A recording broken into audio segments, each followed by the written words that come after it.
America के खिलाफ रूस की बहुत बड़ी प्लानिंग को लेकर यह सबसे पहली बड़ी खबर है, जहां इंडो पैसिफिक रीजन में रूस ने अपना ट्रायंगल ऑफ डेथ बनाया है। अमेरिका को घेरने के लिए ट्रायंगल ऑफ डेथ को लेकर इस वक्त ये सबसे बड़ी खबर है, जहां चीन और नॉर्थ कोरिया के साथ मिलकर बड़ी तैयारी है। हालांकि अमेरिका के सहयोगी देशों को सख्त संदेश देने की कोशिश के तहत आज की एक खबर बहुत बड़ी है। जिस ट्रायंगल ऑफ डेथ का यहां पर हम जिक्र कर रहे हैं, उसके बारे में एक एक इंफॉर्मेशन आपके सामने होगी, मैप्स के जरिए भी एक एक डिटेल आपके सामने होगी कि आखिर किस रणनीति के तहत यह बड़ा फैसला लिया गया है।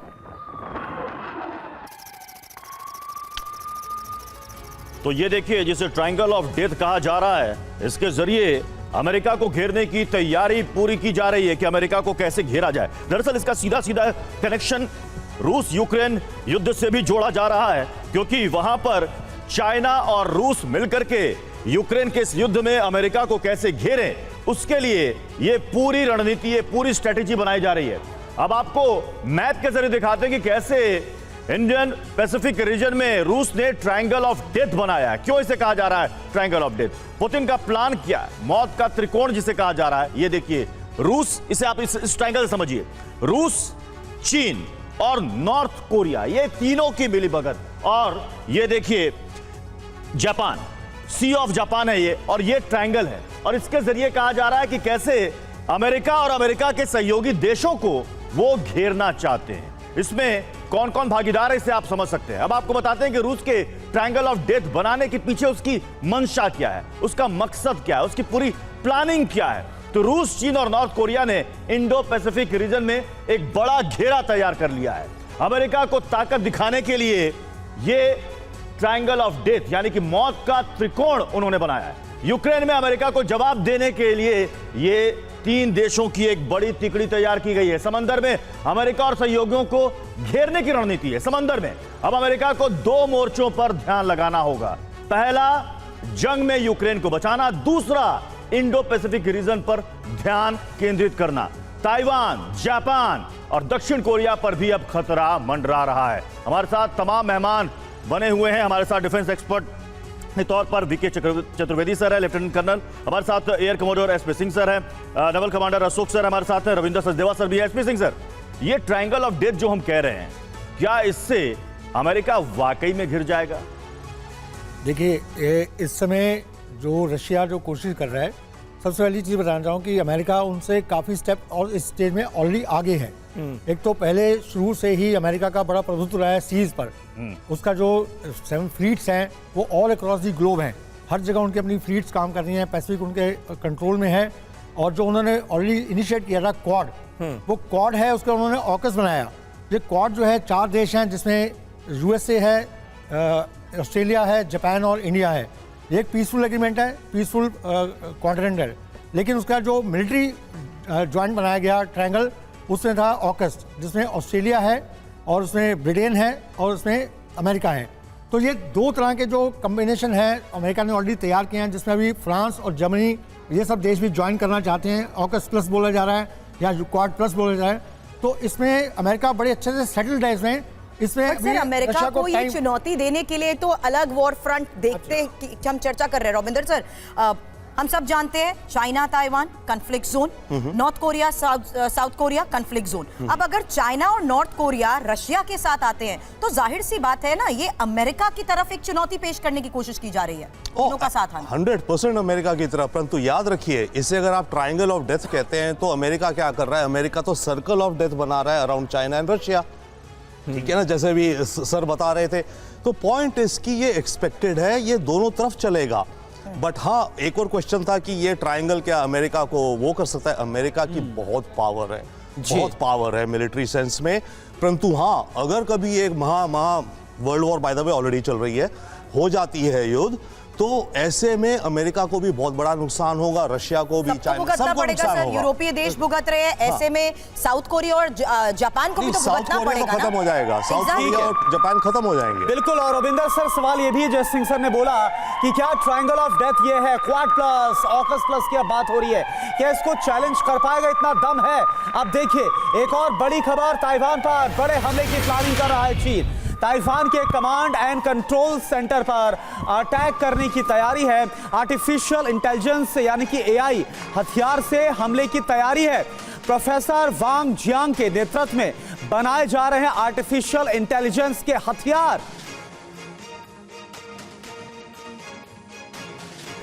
तो देखिए, आने वाले वक्त में जंग में आर्टिफिशियल इंटेलिजेंस का किस तरह से इस्तेमाल होगा, इससे जुड़े कई संकेत देने वाली यह खबर है। सनसनीखेज खुलासा हम आपके सामने रख रहे हैं। ताइवान पर एआई अटैक क्या मुमकिन है?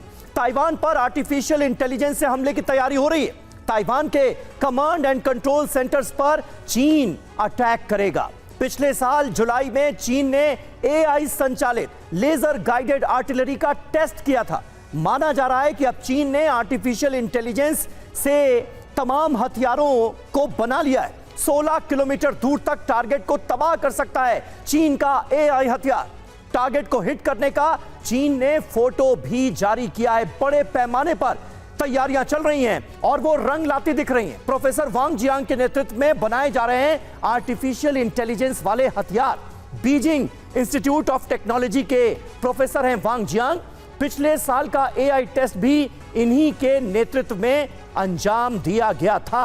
यानी ताइवान पर तो खतरा बढ़ता ही जा रहा है, लेकिन एक नए तरह का प्रयोग भी चतुर्वेदी जी चीन करता हुआ नजर आ रहा है। बिल्कुल सही कहा समीर। आर्टिफिशियल इंटेलिजेंस एक न्यू टेक्नोलॉजी है और एक अलग डायमेंशंस युद्ध को देती है।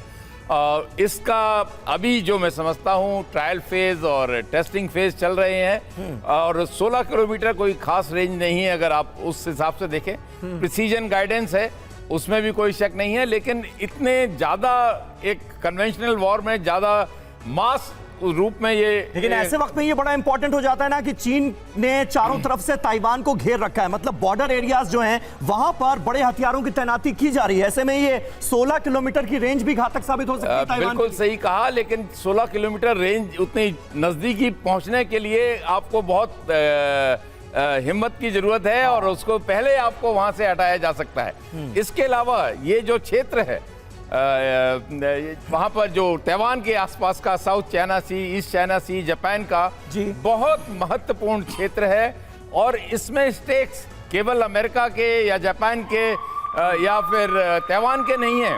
इसमें स्टेक्स पूरे वर्ल्ड के हैं।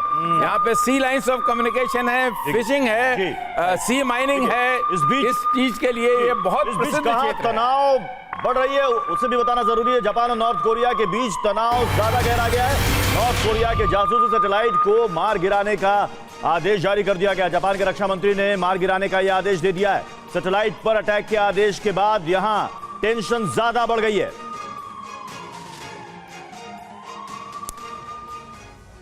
तो अब बड़ा सवाल यह है कि जापान के रक्षा मंत्री की तरफ से जासूस सैटेलाइट को मार गिराने का जो यह आदेश दिया गया है, क्या जापान वर्सेस नॉर्थ कोरिया युद्ध का नया मैदान अब छिड़ेगा? जापान और नॉर्थ कोरिया के बीच विवाद अब गहरा गया है। जापान का आदेश क्या है? नॉर्थ कोरिया के जासूसी सैटेलाइट को मार गिराओ। अगर जापान की सीमा में नॉर्थ कोरियन जासूसी विमान आता है तो उसे फौरन मार गिरा दो। जापान के रक्षा मंत्री यासुकाजु हमादा ने अटैक का आदेश जारी कर दिया है। अपनी रक्षा की खातिर हम कोई भी कदम उठाएंगे, यह जापान के रक्षा मंत्री की तरफ से कहा गया। अमेरिका और साउथ कोरिया को भी आदेश की जानकारी बकायदा दे दी गई, यानी फुल प्रूफ तैयारी है। जापान के इस आदेश के बाद नॉर्थ कोरिया ने भारी नाराजगी जताई है। बिजलवान सर, मेरा सवाल आपसे है, अभी हम जिक्र कर रहे थे ट्रायंगल ऑफ डेथ का, और इन सब के बीच अब जापान की तरफ से नॉर्थ कोरिया की जासूसी सैटेलाइट को लेकर सीधे मार गिराने का आदेश दे दिया है। ये जो पूरा कोरियन प्रायद्वीप है और जापान और नॉर्थ कोरिया बीच की टेंशन है, क्या लग रहा है कि नेक्स्ट स्टेज पर पहुंच सकती है इसके बाद? देखिए, सबसे पहले तो मैं ये बता दूं कि मुझे नहीं लगता कि जो उनका जासूसी सैटेलाइट है, जब वो उसको छोड़ा जाएगा तो जापान के पास ये कैपेबिलिटी है कि वो उसको मार सके। परंतु जो कुछ मैंने पढ़ा है उससे जो मेरी जानकारी है वो ये है कि जापान ने आदेश दिया है कि जब नॉर्थ कोरिया अपना जासूसी सैटेलाइट छोड़ेगा तो उसके जो रॉकेट है उसके डिफरेंट स्टेजेस होते हैं, वो जो जब वो गिरेंगे तो उनका जापान के धरती के ऊपर गिरने या उसके आसपास की धरती के आसपास गिरने का जो संभावनाएं हैं उनको नकारने के लिए उन्होंने अपनी जो एंटी मिसाइल डिफेंस सिस्टम्स हैं उनको एक्टिवेट किया है। और वो उनको हवा में ही उनको तितर बितर या छितर बितर करने का जो उसका प्लान है। तो ये हुई पहली बात। दूसरा ये कि मुझे नहीं लगता अभी नॉर्थ कोरिया एक फुल फ्लेजेड कॉन्फ्लिक्ट में जाना चाहेगा किसी भी देश के साथ में, क्योंकि वो वैसे ही पूरी तरह से आइसोलेटेड है और ये सिर्फ एक पोस्चरिंग है। और बाकी जो जापान की तरफ से जो स्टेटमेंट आया उसका मैंने आपको ऑलरेडी उसका ठीक है बिल्कुल बिजलवान साहब बिल्कुल आपने बड़ी महत्वपूर्ण जानकारियां दी। जापान के स्टेटमेंट का आखिर मतलब क्या है, मायने क्या है, हमारे दर्शक समझे होंगे। इस बीच एक अहम खबर बाखमुत से आ रही है। बाखमुत पर कब्जे की जंग के बीच रूस ने बड़ा दावा कर दिया है। पश्चिमी बाखमुत के 3 और जिलों पर रूस ने कब्जा कर लिया है, ये दावा किया जा रहा है। बाखमुत में कई यूक्रेनी ठिकानों को रूस ने तबाह कर दिया है। यूक्रेनी सप्लाई लाइन को भी भारी नुकसान पहुंचने की खबर आ रही है। रूसी हमले में बाखमुत वोलोदर में भारी तबाही हुई है। तस्वीरें पूरी कहानी बयां करती हुई नजर आ रही है। हालांकि रूस यूक्रेन युद्ध में कई बातों को लेकर हम अपने एक्सपर्ट्स के साथ चर्चा करते हैं, क्योंकि यहां पर घेराव सिर्फ जल, थल और नभ से नहीं किया जाता।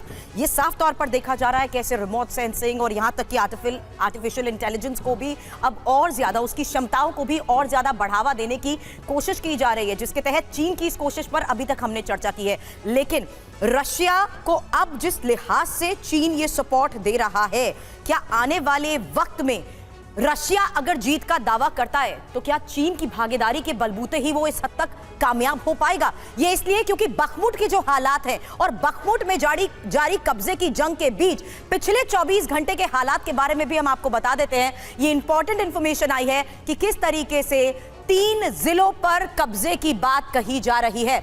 बखमुत को लेकर बात जिस तरीके से हो रही है, रूस का बखमुत के 3 और जिलों पर कब्जा, ये रशियन डिफेंस मिनिस्ट्री की तरफ से कहा गया है। ये कामयाबी वागनर फोर्स को हालांकि मिली है और कब्जे वाले जिले बखमुत के पश्चिमी हिस्से में हैं। इसके साथ साथ रशियन एयरफोर्स ने वागनर की जिस तरीके से मदद की है, उसी बलबूते 3 जिलों पर कब्जे की बात कही जा रही है, क्योंकि वागनर की असॉल्ट स्क्वाड ने ऑपरेशंस को जिस तरीके से अंजाम दिया है, उसके बाद कई बड़े दावे किए गए। आखिरी यूक्रेनी सप्लाई लाइन पर भी अब कब्जे की जिस तरीके से कोशिश की जा रही है। रविंदर सर, क्या ये एक इंपॉर्टेंट फैक्टर हो सकता है बखमुत पर कब्जे की बात कहते हुए कि यहां पर सब कुछ अपने कब्जे में ले चुके हैं, बस झंडा फहराना बाकी रह गया है? और दूसरी महत्वपूर्ण बात, इस युद्ध ने, रशिया और यूक्रेन युद्ध ने हमें ये बता दिया कि अब वॉर बैटलफील्ड पर होने के साथ साथ साइबर स्पेस किस तरीके से कब्जे की ये जंग हो जाती है।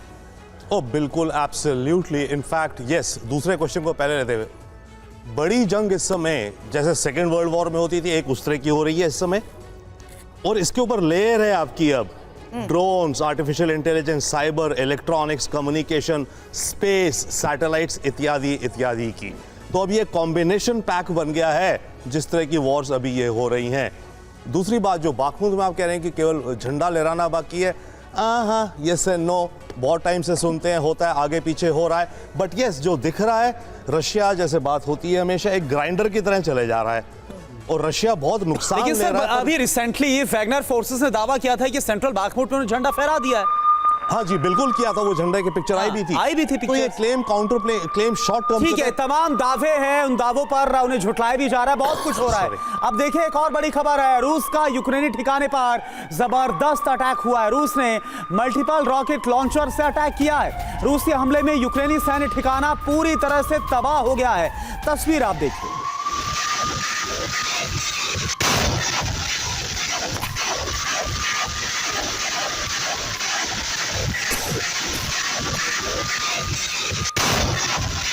बड़ी खबर आपके सामने, जहां देखिए किस तरीके से बखमुत में रूसी बढ़त ने अब यूएस की नींद उड़ा दी है। हालांकि बखमुत की खबर किस तरीके से यूएस को परेशान कर रही है, इसको लेकर चर्चा करें उससे पहले बता दें, अमेरिकी रक्षा मंत्री ऑस्टिन ने खुद ये कबूल कर लिया है कि बखमुत से रूस को अब साइकोलॉजिकल फायदा मिलने वाला है, और ये बहुत इंपॉर्टेंट हो जाता है समीर। बिल्कुल, और इससे पहले ब्रिटेन की तरफ से भी कुछ ऐसा ही बयान आया था, जिसमें एक तरह से एक्सेप्ट किया गया था कि बाखमुत अब ज़ेलेंस्की के हाथ से निकल चुका है। आइए अब देखते हैं कि बाखमुत को लेकर पश्चिम और खासतौर से अमेरिका में क्या कुछ चल रहा है, क्या रिपोर्ट्स आ रही हैं। बाखमुत को लेकर अमेरिका दरअसल काफी परेशान है। यूएस के रक्षा मंत्री ने माना, यह हमारे लिए दर्दनाक खबर है। इस घटना की सांकेतिक अहमियत है। लॉयड ऑस्टिन इस बात को समझते हैं, यूक्रेनी फोर्स का इससे मोराल गिरेगा। अमेरिकी अनुमान गलत निकले, रशियन फोर्स का हौसला बाखमुत की विजय से और ज्यादा बढ़ेगा। यह साफ तौर पर अमेरिका की तरफ से कहा गया है। सिंह साहब, यह बड़ा डेवलपमेंट है। पहले ही ब्रिटेन बाखमुत को लेकर हाथ खड़े कर चुका है और अब अमेरिका भी मान रहा है सीधे तौर पर कि बाखमुत में यूक्रेन की हार हुई है। अब बाखमुत के बाद क्या? क्योंकि रिपोर्ट्स आ रही थी कि इसके बाद अगला नंबर होगा अवदीव्का का। देखिए, आप बिल्कुल समीर, आपने बिल्कुल सही एनालिसिस किया। मैं मिस्टर लॉयड की बात को कहना चाहूँ, जो उनके डिफेंस मिनिस्टर हैं, ये बात बिल्कुल ठीक है कि इससे जो एडवांटेज मिलेगा रशियन फोर्सेस को बहुत ज़्यादा होगा, उसका मोराल बहुत हाई हो जाएगा और उसके सामने यूक्रेनी फोर्सेस का मोराल काफ़ी कम होगा। बिकॉज ये एक बड़ी लंबी लड़ाई चली है, 6 महीने करीब लड़ाई चली है और बहुत ज़्यादा संघर्ष किया यूक्रेनी फोर्स ने इसको अपोज करने के लिए। इससे पीछे पूरी ताकत नाटो की और अमेरिका की पूरी जुटी हुई थी इसको करने के लिए, क्योंकि ये नाक की लड़ाई बन चुकी थी। दूसरा जो है, एक तो मोरालिटी की बात है, दूसरी बात है इससे स्ट्रेटेजिक एडवांटेज रशिया को बड़ा मिलेगा। यहाँ से डायरेक्ट जो है ब्लैक सी का पूरा रास्ता जो है क्लियर हो जाता है उनका।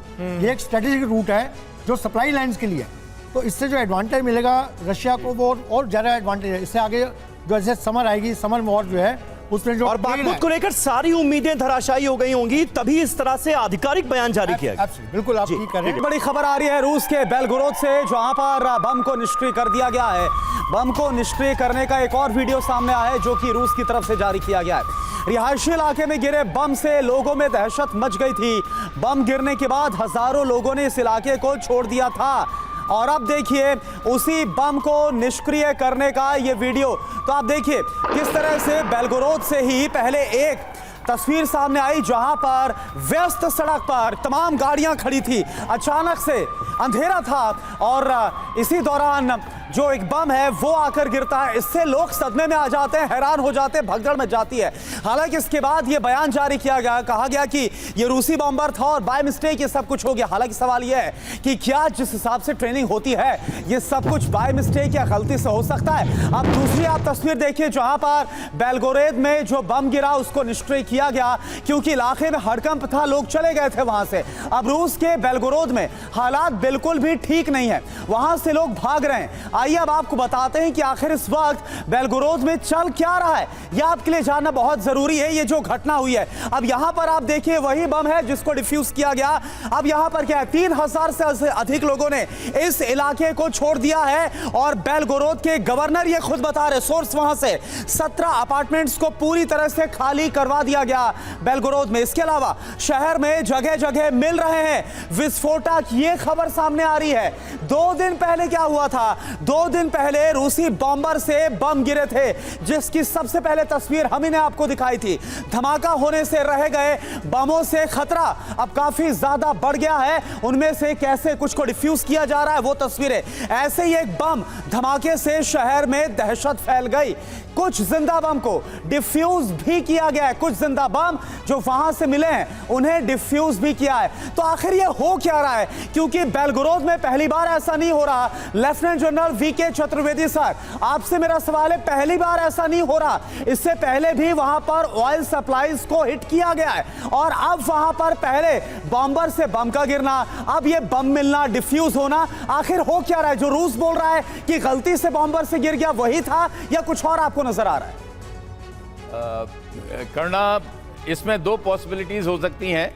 एक पॉसिबिलिटी कि ये रूस ने उसके जो बॉम्बर्स थे उन्होंने जो गिराया वो बम ब्लाइंड हो गया, या यूक्रेन की तरफ से जो बम उधर गिरा है वो ब्लाइंड हो गया।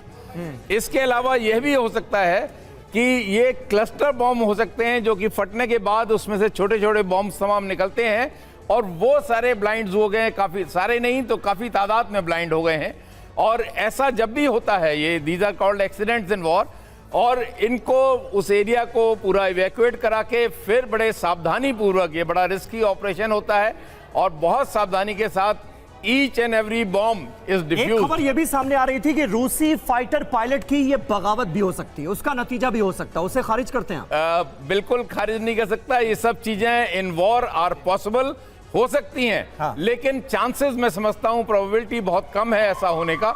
लेकिन रशिया हाइडिंग समथिंग, क्या रशिया कुछ छुपाने की कोशिश कर रहा है? इस ऑपरेशन को 2 दिन पहले ही अंजाम क्यों नहीं दिया गया? क्यों नहीं सब कुछ डिफ्यूज किया गया? आपके पास आते हैं सर, एक और बड़ी खबर, रूस का यूक्रेन के खार्किव पर बड़ा हमला हुआ है, जहां रूसी हमले के बाद अब खार्किव में भी 3 धमाकों को लेकर बड़ी खबर आई। अब रूसी हमले में कम्युनिस्ट सेंटर पर लगी आग की तस्वीरें भी आपको दिखाएंगे, क्योंकि खार्किव में रूसी हमले से भी भारी नुकसान का दावा किया जा रहा है।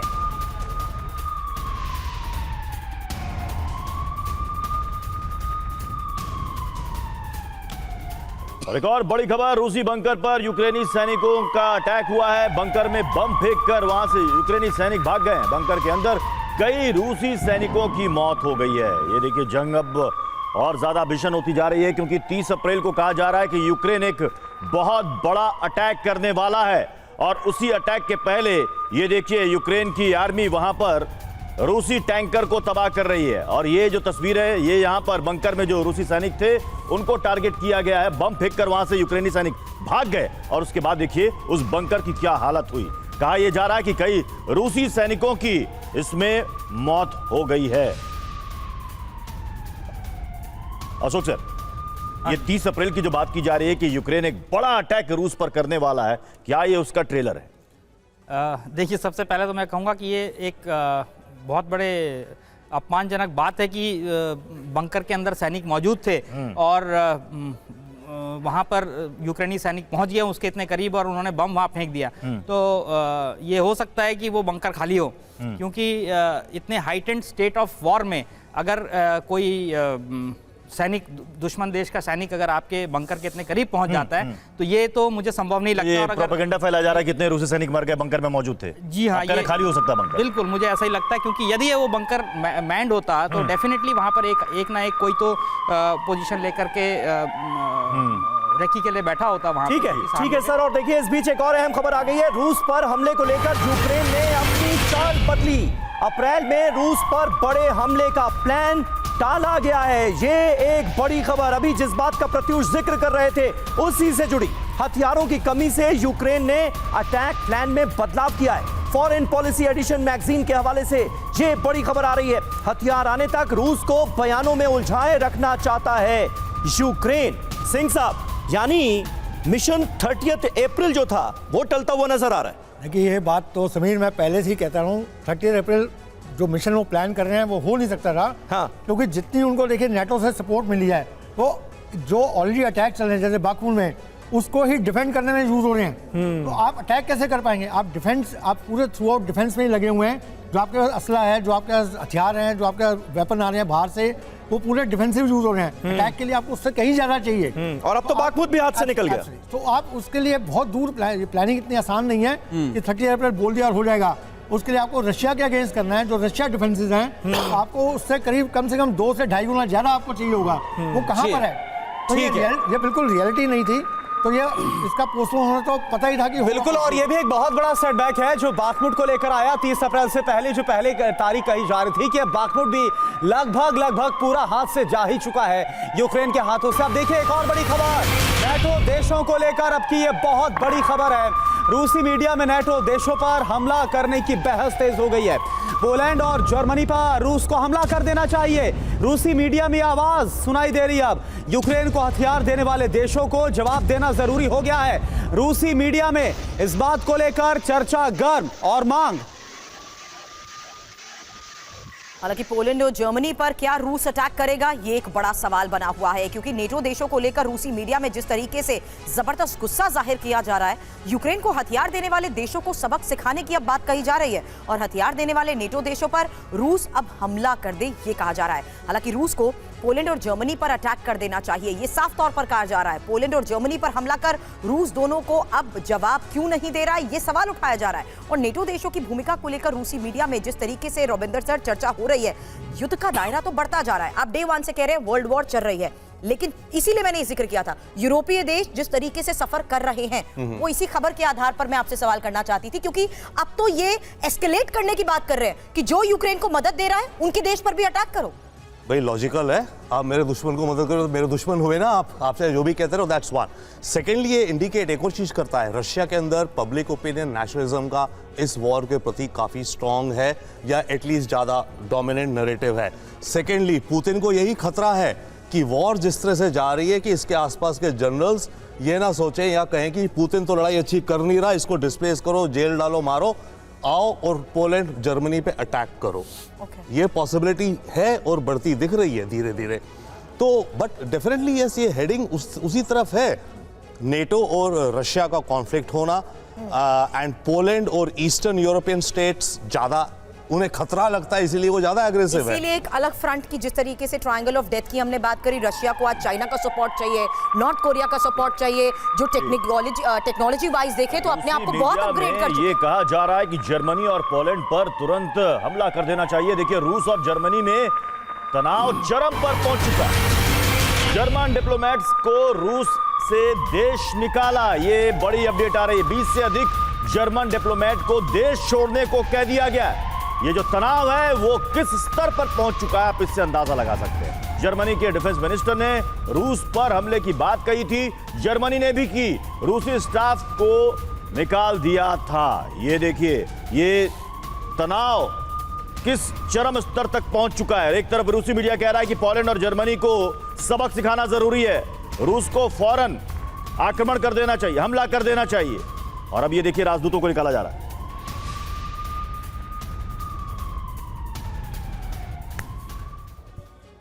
तो देखिए 20 से ज्यादा ऐसे जर्मन डिप्लोमेट हैं जिन्हें देश निकाला दे दिया गया है। आइए देखते हैं कि जर्मनी और रूस के बीच आखिर चल क्या कुछ रहा है। टेंशन इस तरह से बढ़ता हुआ क्यों हम देख रहे हैं। रूस ने 20 से ज्यादा जर्मन डिप्लोमेट्स को देश से चले जाने को कह दिया है, आदेश जारी कर दिए गए। रूस ने ऐसा कर जर्मनी की कार्रवाई का जवाब दिया है। जर्मनी ने रशियन दूतावास से भारी संख्या में स्टाफ को निकाल दिया है, यानी आग दोनों तरफ बराबर लगी है। कल जर्मनी के डिफेंस मिनिस्टर ने रूस की जमीन पर हमले की बात कह दी थी। इसके जवाब में रूस ने बर्लिन में रूसी परेड करने की धमकी दी, यानी सीधे तौर पर जर्मनी और रशिया के बीच तलवारें खिंचती नजर आ रही हैं। लेपर्ड टैंक यूक्रेन को देने के बाद रूस और जर्मनी में तनाव और भी ज्यादा बढ़ चुका है।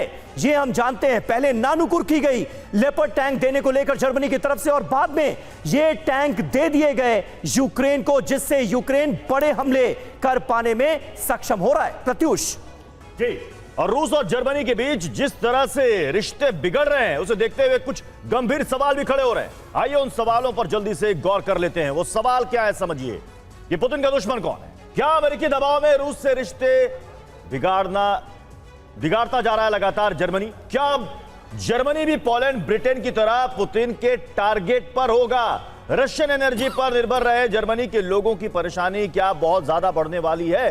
क्या रूस यूरोप में बढ़ता तनाव रूस चीन के गठजोड़ को मजबूत कर देगा? क्या यूरोपीय देशों और रूस में तलखी बढ़ने देना आखिरकार यूएस को महंगा पड़ेगा? चतुर्वेदी सर, कौन किस पर भारी पड़ेगा? ये तनाव किस स्तर पर जाकर रुकेगा या और आगे बढ़ेगा? प्रत्युष, बहुत बढ़िया एनालिसिस समीर ने और अभी आपने की है, लेकिन मैं जो ओवरऑल मेरा जो विचार है, मैं नहीं समझता कि एक्सेप्ट मैसेजिंग जरूर चलेंगी। रूस की तरफ से स्ट्रॉन्ग सिग्नल जाएंगे जर्मनी को, पोलैंड को, बाकी भी जो देश आसपास उनको मदद कर रहे होंगे, लेकिन इसके बियॉन्ड नहीं, क्योंकि आज रूस भी समझता है कि इस लड़ाई को और ज़्यादा अगर विस्तार किया तो वो भी कमज़ोर होगा। दूसरा, जो वो चाहता है वो एम भी अचीव नहीं होगा। आज उसका एम केवल ये है कि यूक्रेन का पार्ट उसके साथ मिल जाए, क्रीमिया उसके पास रहे, ये एम है। उसका काम ये नहीं है कि पूरे यूरोप में लड़ाई छेड़ दे या पहले ही ये जो युद्ध है बहुत बड़ा सरदर्द हो गया है जी, दोनों के लिए, आज के विश्व के लिए, पूरी इकोनॉमी, पूरी ग्लोबल, आज के दिन में ग्लोबलाइज्ड वर्ल्ड में हर आदमी अफेक्ट, जब युद्ध होता है तो उसका अफेक्ट बिल्कुल, और हर तरफ उसका असर होता हुआ नजर आ रहा है।